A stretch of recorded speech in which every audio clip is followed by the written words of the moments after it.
Dr. McConnell. How are you? I'm good. How are you, Brandon? Doing well. How's everything going on with this shutdown? Hanging in there?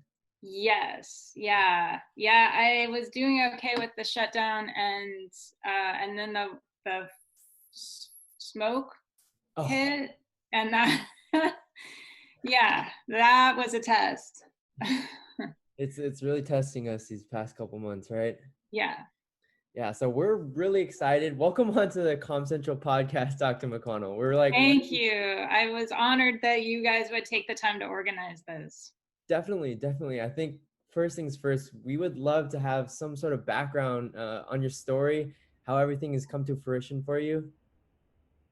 Yeah, so I don't know how far back you want me to go, but I grew up in Portland, Oregon, and I um, I actually went to an alternative grade school, an elementary school, a private school, and it was a very sort of humble school. Like when people say private school, they tend to think something fancy, but this was not fancy at all. Okay. And then I went to a public high school, and then I went to a public college. And actually, the college that I went to is one of the colleges that I talk about in the book, the Evergreen State College in Olympia, Washington, and that is also an alternative school.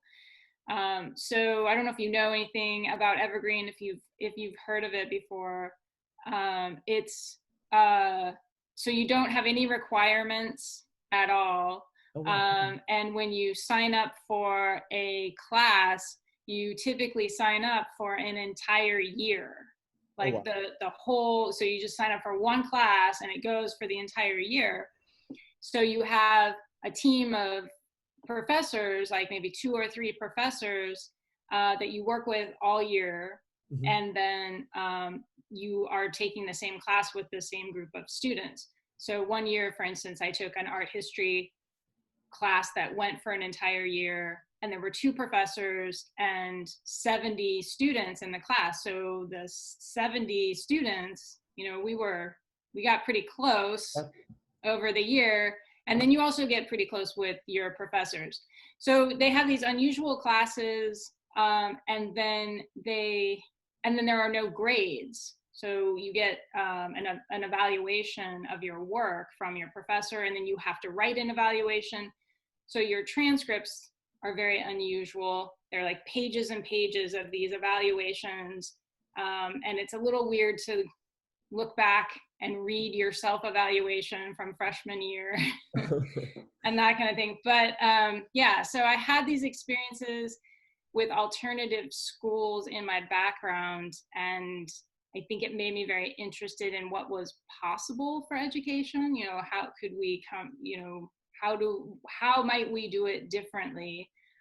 Because then when I decided to become a professor, I was going to, sort of conventional schools again, and I was getting grades again.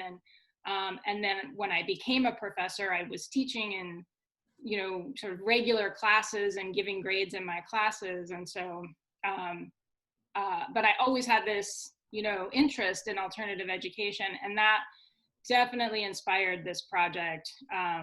But where I ended up was really just writing a defense of school in general, that we just don't appreciate school itself enough. So that ended up being the project more than anything.